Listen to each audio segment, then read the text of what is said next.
which we've been launching since the 1970s when it was previously titled Calliope, for those of you that are interested in that in this magazine's history. And so I want to introduce myself. I'm Jason McEntee. I'm the director of the School of English and Interdisciplinary Studies. And I want to take a few moments not only to welcome all of you, but I want to recognize some very special people, some of whom are not able to make it tonight, but all of whom worked really hard to make this literary magazine happen year in and year out. And it is, as you probably know, there's a lot of work that goes on behind the scenes. And it really is a years long process. I mean, give or take an academic year. So we start pretty much right away in the fall. And we are up against it, as they say in the business, as we get ready to launch the magazine. But it's a beautiful magazine. I haven't finished reading it yet because we just got it. But the writing is superb, and I just want to really thank everyone who contributed. But I want to take a couple of minutes to thank some folks that are super important to the publication. So first of all, our faculty advisor, Steve Wingate, who is unable to attend, he's traveling for work. So he's not able to attend, but he has been serving as the faculty advisor for many years now. So we really appreciate all of his work, both in front of and behind the scenes. And then to our wonderful editorial Oakwood staff. First of all, our editor, Abigail Muller, Abby. She goes by Abby, but Abigail Muller is her name. So she has put a ton of time into this and in getting it ready. It's just been great. The associate editor and designer, Ashley Hassing, is right here. And she's been wonderful as well. And then our assistant editor, Reese Buddy, and I hope I pronounced the last name right. Did I do that? Yes. Okay, very good. I should have asked first. So let's give those folks a quick round of applause. Thank you all for all of your hard work. I also want to take, and this is all in the Oakwood itself, but I do like to point out that one of the people that really makes this magazine, and I mean that literally makes this magazine possible because she gives us the money to do it, is Anita Sarkees-Barr. I won't read her entire biography because it is in the magazine and you can read that at your leisure. But she has been supporting Oakwood for years and years. She's a wonderful person, and she's heavily invested in reading and making sure that this magazine gets published every year. So we're very thankful for her. And we've also named an award, and I think this is the second or third year that we've been having a writing award in her name. And so I will point out that our first prize goes to Brady Umberger for Without Thought, and Brady is right there. Congratulations. The second prize goes to Ariston Jurgens for Mile Marker 95, and Ariston is right back there. And then third prize, Lindsay Kopetsky for Untamable. Is Lindsay here? She's not, so congratulations. We'll clap for her anyway. And then finally, just a couple of other folks that we like to thank. Tiffany Perner, our program assistant of the school, who was bringing the food in and also helping with all of the things that need to go on behind the scenes that require signing stuff and sending stuff and all that. So thank you to Tiffany for all of her work, and also to our college dean and associate dean, Dean Lynn Sargent and associate dean Jason Zimmerman, all of whom help support the literary magazine as well. So let's give one final round of applause to all of those folks. But before we do that, just to give you a quick, what we will do is Abigail is going to introduce the readers as they come up.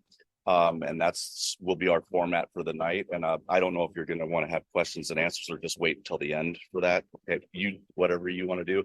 But let's give one last round of applause for everyone that's taken part in this magazine. Yep. Abigail, the floor is yours. Well, I would just like to reiterate everything that Dr. McEntee said. Thank you all so much for being here. Especially thank you to my staff, Reese and Ashley. I absolutely could not have done this without them. And to our faculty advisor, Professor Wingate. This was a huge undertaking, and it was actually the first year that the magazine was entirely student-led. So we were actually winging it most of the time. I think it went well, but it was definitely an experiment. So thank you all so much for sticking with us while we figured things out. The first person that I would like to invite up to read is Maggie Schulte. Maggie Schulte will be reading her poem, Just a Little Girl. And this one was part of our Anita Sarkees Bar competition, an honorable mention. It's a lovely poem. So when you come up, if you wouldn't mind just introducing yourself briefly and maybe giving us a little info about your piece, that would be great. Thank you so much.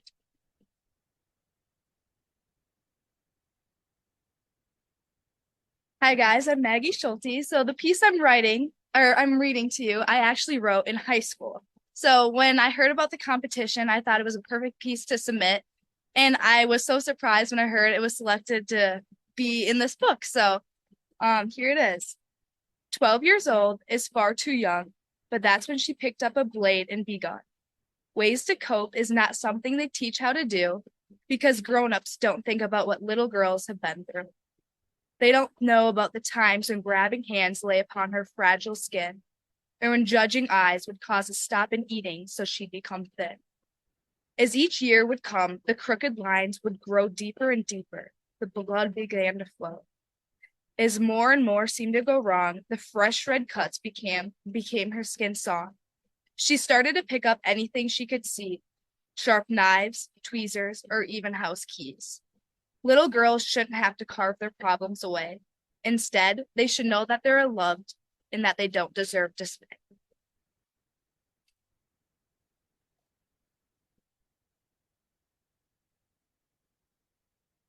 Thank you so much, Maggie. And I should have specified before, I think we'll save questions for the end, and then obviously we'll have time to mingle. It'll be very nice. So the next reader that we're going to have is Ariston Jurgens. Ariston Jurgens placed second in our competition, and he'll be reading a snippet of his short story, Mile Marker 95.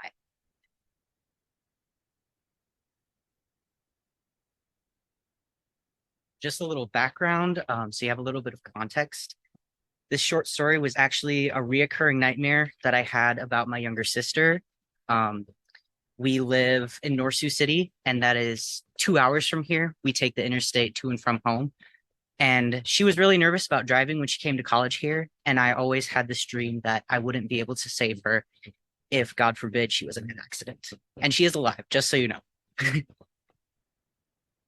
Nissan, white, on its side, Akira. Akira, Akira, I begin to scream and sprint toward her vehicle.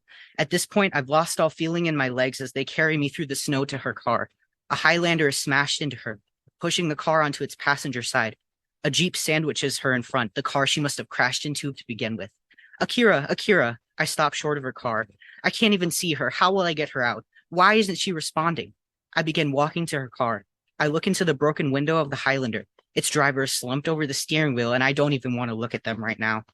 I climb up, putting my knee down on the window of the Highlander. Broken glass digs into my kneecap, and I hiss from the burn. I look into Akira's car. Her head is craned to the side. There's blood on her forehead, and her white Hollister sweater is drenched in red on her chest. Her glasses are cracked and barely hugging her ears like they are supposed to. Blood runs down the side of her head and drips onto the ground. Through the shattered passenger window, I stare at her nose. I stare at her chest. I stare at her eyes. No, no, no, I begin sobbing as I realize there are no signs of life. No breathing, no movement. No, Akira, please, wake up, wake up. We got to get you out of here. We got to get you out of here. I'm pounding on the metal of the door. It's a dented and mangled mess. I cut my hands on the sharp edges. The sirens become the only sound in my ears, replacing the sounds of my own screams. I don't hear the state troopers and paramedics yelling at me to back up. Just the faint cry of the sirens starting to sound too much like her. I am pulled off of the car and my vision blurs, like the scene of a camera panning out at the catastrophe laid out on film. Only this isn't some sort of fiction drama film. This is my life. This isn't the final episode where one of the main characters dies and the audience hates the directors for it. This is my life where our family will forever hate driving fast during the winter and never leave the house if the forecast reads icy. This isn't the ending where the stunt double climbs out of the prop car with special effects makeup and fake blood made of corn syrup. This is the ending where the police, and maybe even firefighters too, will use the jaws of life to tear apart the metal exterior of my sister's car. They will raise her real, lifeless body out and seal her up in a body bag. They will take her clothes that have been stained with real blood that might not come out. This isn't the moment in TV where people think about what they would do in this situation. This is the moment where I realize I will have to call my family and tell them what happened. Tell my parents they've lost their daughter. Tell my older sister that she's lost her younger sister. Tell myself that I've lost my younger sister. In this moment in time, I don't even wonder why she was driving home. It's Tuesday, middle of the week. She shouldn't have been driving home. She should have been at the student union eating lunch with her sorority sisters.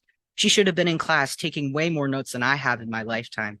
She should have been in her dorm room watching New Girl on Netflix. She should have been at my apartment doing free laundry while playing with my cat. I won't lie and say she drives recklessly. I won't lie and say she was on her phone.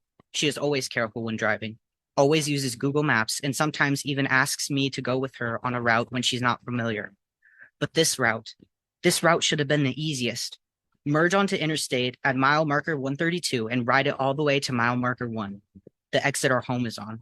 It's a straight path, no new roads or turns. This route is ingrained in our minds. It's especially ingrained in mine now, all because of mile marker 95, the mile my sister died at. Mile marker 95, the mile I sprinted to try and save her.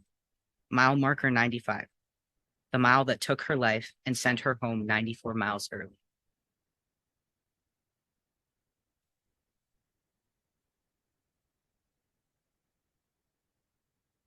Thank you so much, Ariston. Our final student speaker is going to be Brady Umberger. She will be sharing 2 poems with us, Without Thought, which actually won the student writing competition, as well as The Dogs Don't Bark Anymore, which also received an honorable mention. So Brady, if you would like to come on up and share.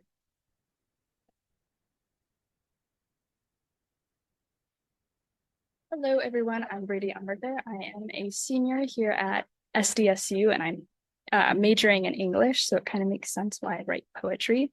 I really love writing, and this first poem, Without Thought, I've kind of been writing for a while, or I've been writing for a while.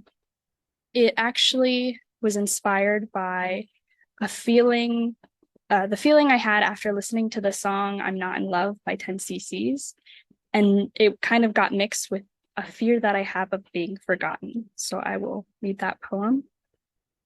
What if I became as thin as paper, slowly thinning and flattening my personality, mind, and person, till everything I was and am fit into the edges of one neat sheet, one you could capture in the confines of a frame. When you could see me, all of what makes me, me, would you hang me on your wall? Would you gaze at me with contempt, love, hatred, or simply without thought? Okay. And then my next poem that I wrote, The Dogs Don't Bark Anymore, is kind of based on some experiences I've had in life and just kind of deciding to be more present in those experiences and turning them less of a bad experience and more of a good one and just rethinking them. So it goes, when the dogs stopped barking, it didn't happen overnight. Their warning sounds practically absent, but still, it's odd when they don't bark anymore. They bark to be let out during the loud times, when the sounds of feet and limbs rumble, but don't move to open the door, or when the sound walk calls them to attention, but now walk is never spoken, and everyone is in their separate rooms, in the efforts to cool off, but not from walking. And especially when the intruders with packages come, but the packages have all been delivered, and no intruders are coming on the front step. Only the family remains behind their closed doors. But no, the dogs don't even bark anymore. As voice raise and doors slam, making it hard for lazy eyes to close, with the sounds of divorce, rehab, or ultimatum. Maybe everything is right now, or they've grown used to what's once caused alarm, since none of this is new, so the dogs don't even bark anymore. Thank you.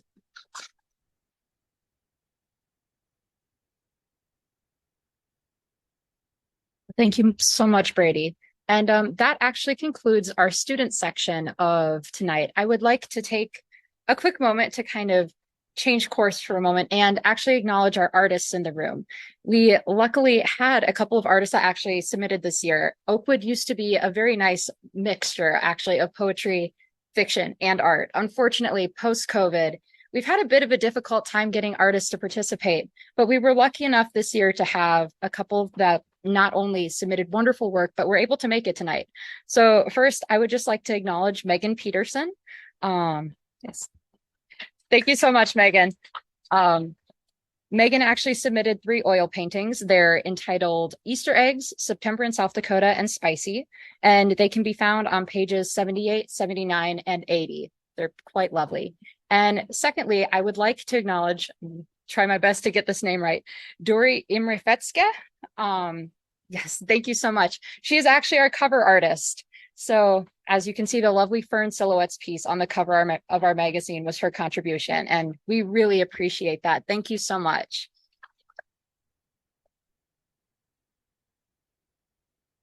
All right, and with that, we are going to turn back to poetry. And so if Peter Colson is in the room and ready to come up, we would love to hear from you. Thank you so much.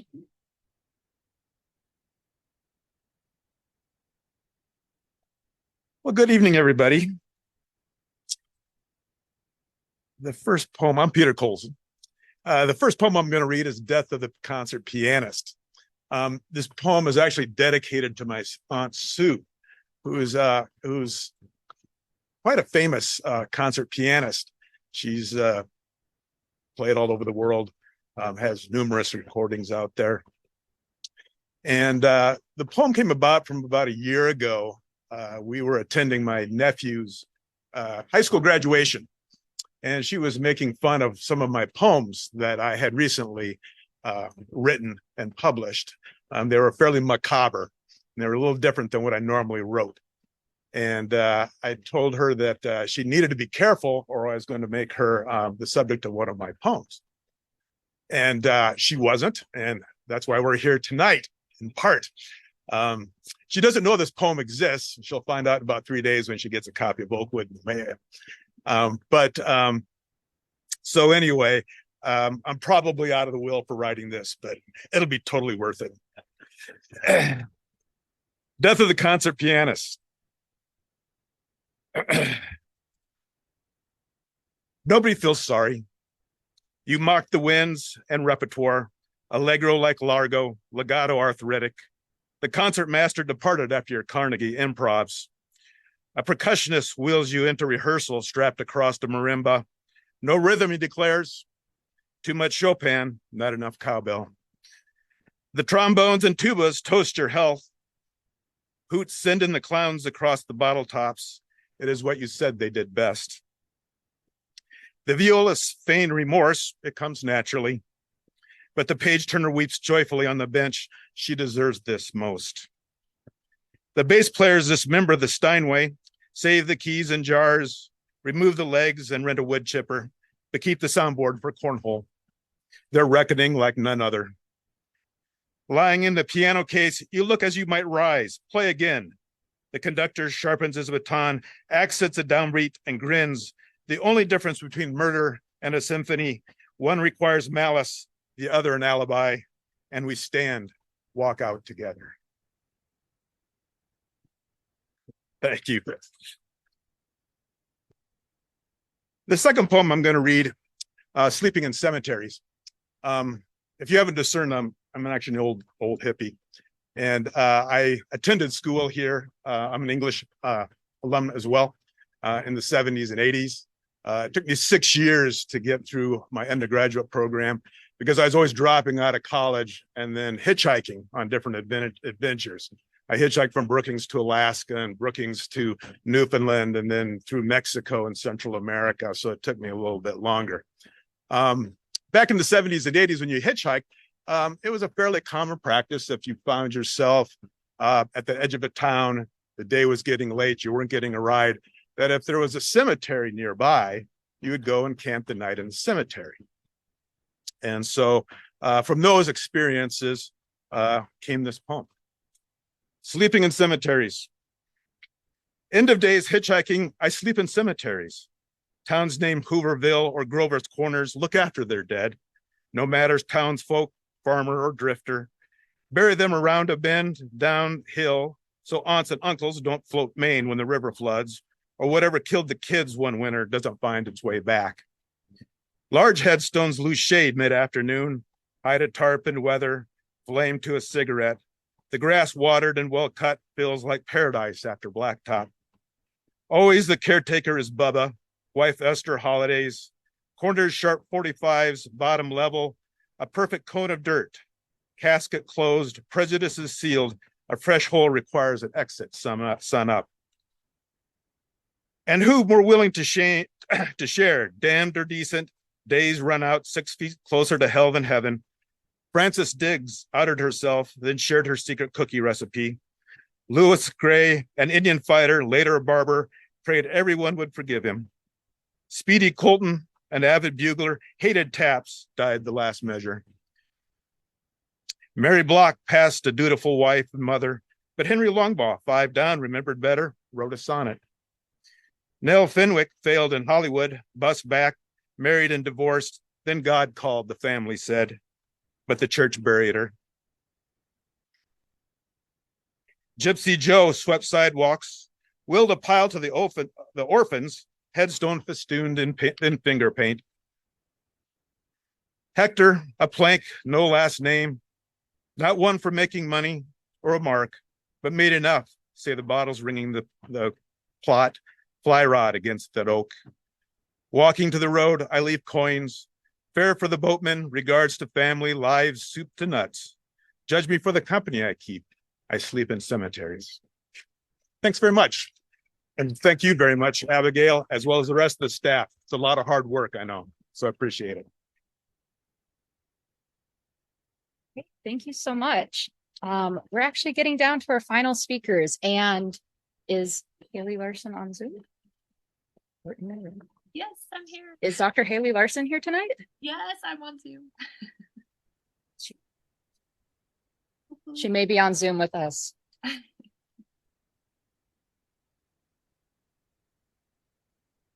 Are you able to hear me?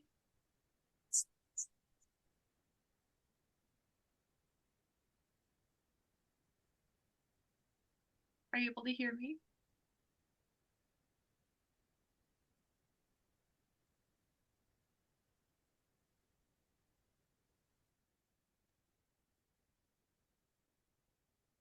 Hello, can you hear me?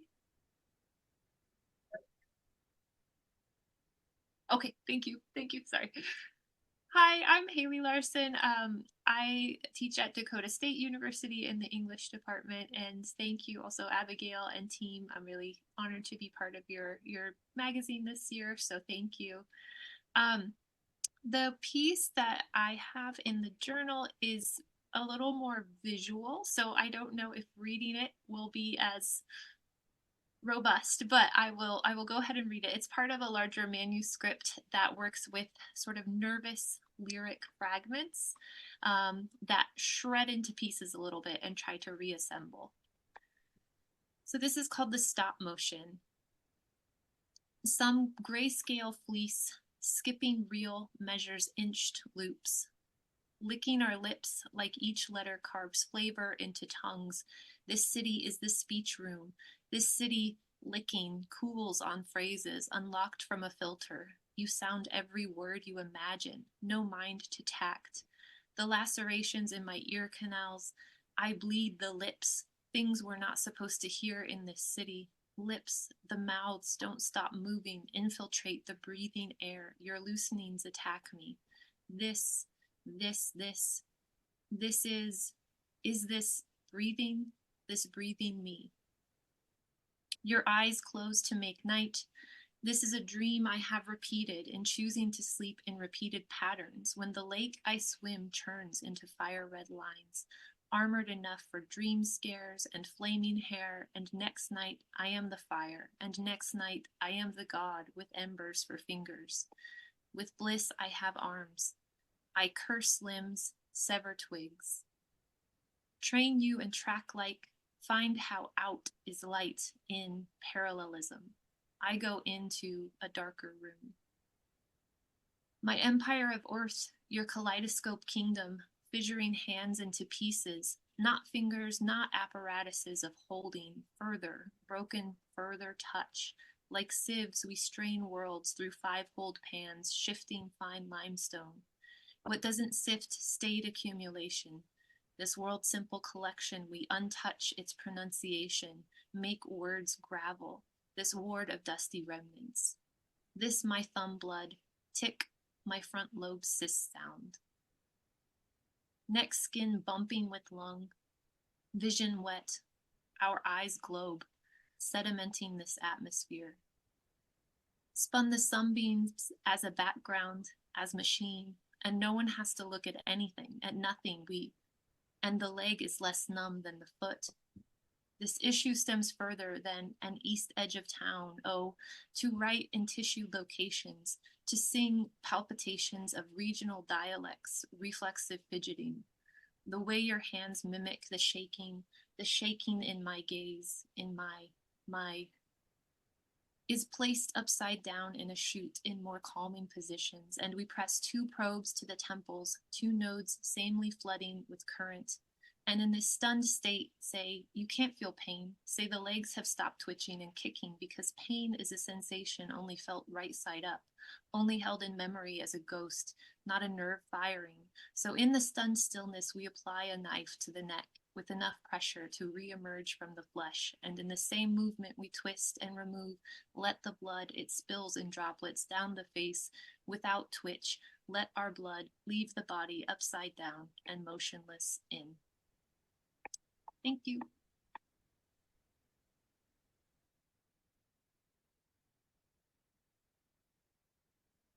Wonderful. Thank you so much. Are we good now? Okay. So we actually only have one more speaker tonight, and unfortunately, he's actually on vacation right now. So he was gracious enough to send in a recording of him reading his work, which was absolutely amazing. He was extraordinarily enthusiastic to participate. So we did everything that we could to make sure. So since he's not here, I'll actually give him a little introduction. This is Scott Lowry, and I'll just quickly read his contributor bio from the back. Poet and musician Scott Lowry grew up in Minneapolis and lived 30 years in the driftless area of southeast Minnesota. With a son in Seattle and in-laws in Kansas, the epic sweep of the Central Plains has always been a palpable presence. His new chapbook, Mutual Life, spotlights everyday life against a backdrop of climate crisis, pandemic anxiety, and at-risk democracy. Scott's earlier collection, Empty-Handed, is now out in an expanded second edition. Lowry's poems appear widely in print and online. In 2019, he and his wife moved to Milwaukee to be near young grandchildren. And he also has a website that you can visit for more information. Additionally, when I was corresponding with him one-on-one, he gave me some very specific information about his poems that he did not include in the video, but I thought I would just share. So this is a little blurb that he sent to me over email.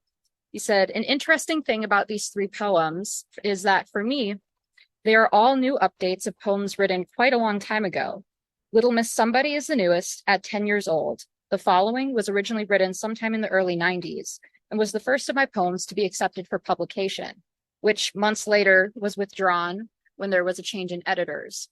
So it was never actually published. I think maybe there's a lesson here about perseverance for writers just starting out. And so with that, we will be listening to a recording of Scott Lowry read his 3 poems, which are Little Miss Somebody, The Following, and Not Quite Too Late. Hey, Oakwood.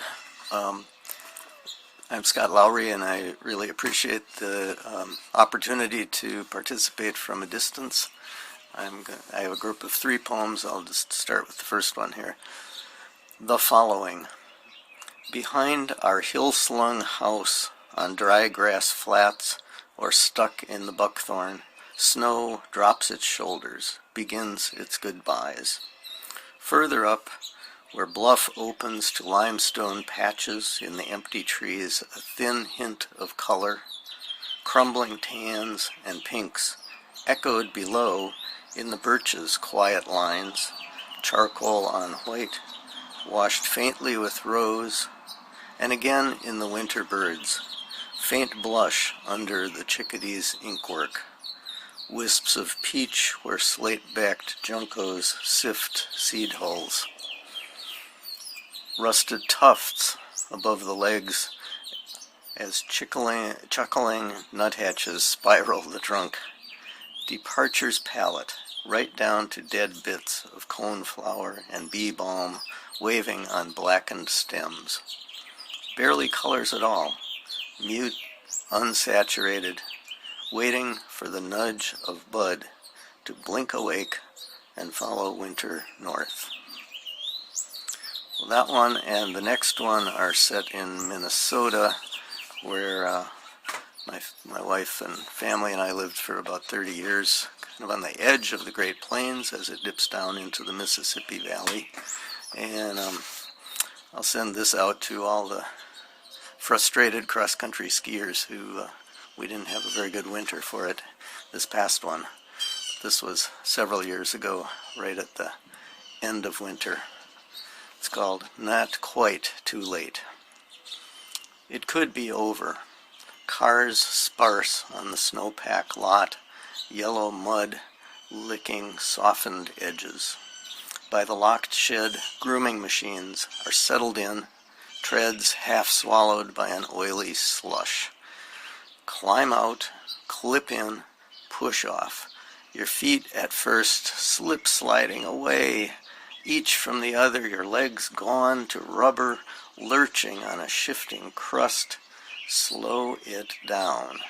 Feel your way back to back and forth, launch and glide, and ride the glide. Sciatic syntax, squirrel tracks, vowel tracks, blue wax, red wax, kick, glide, kick. This old fool whose wax won't stick. Skaters flash past, velociraptors in spandex, leaving fresh slashes in the track set melt.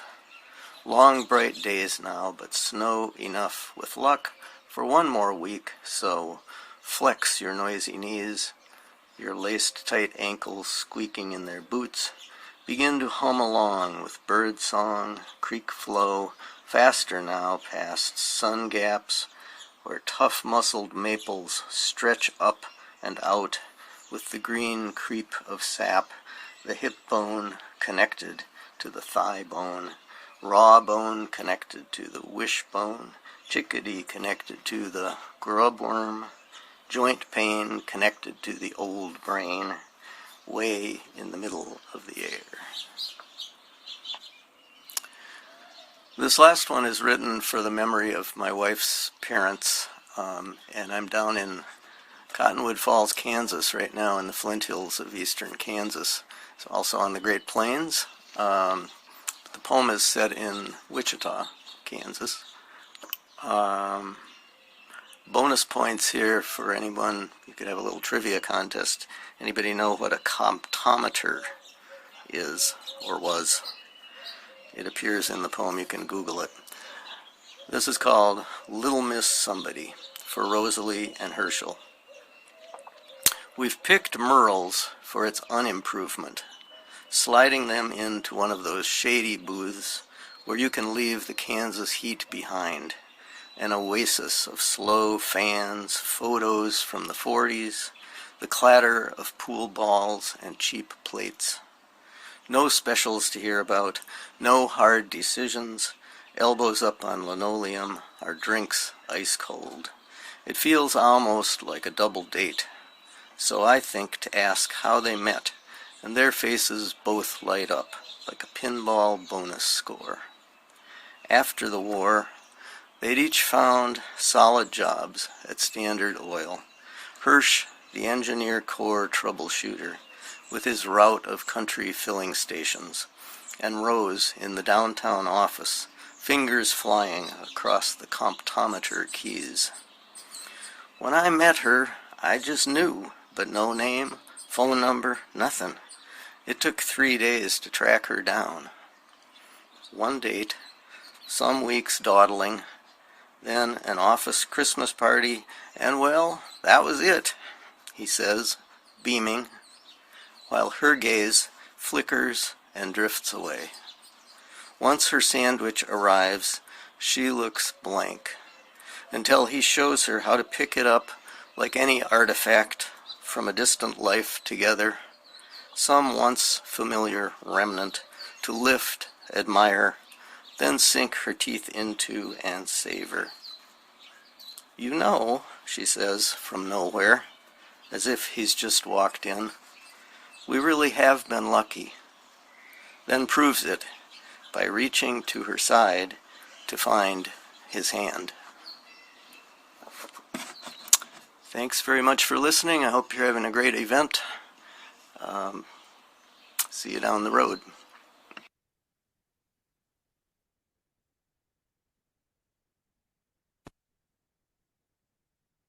And with that, I believe our reading section is concluded. So now we will open it up for questions. If anybody has any questions for authors, just let us know. We've got a mic. So are there any questions? Are we good?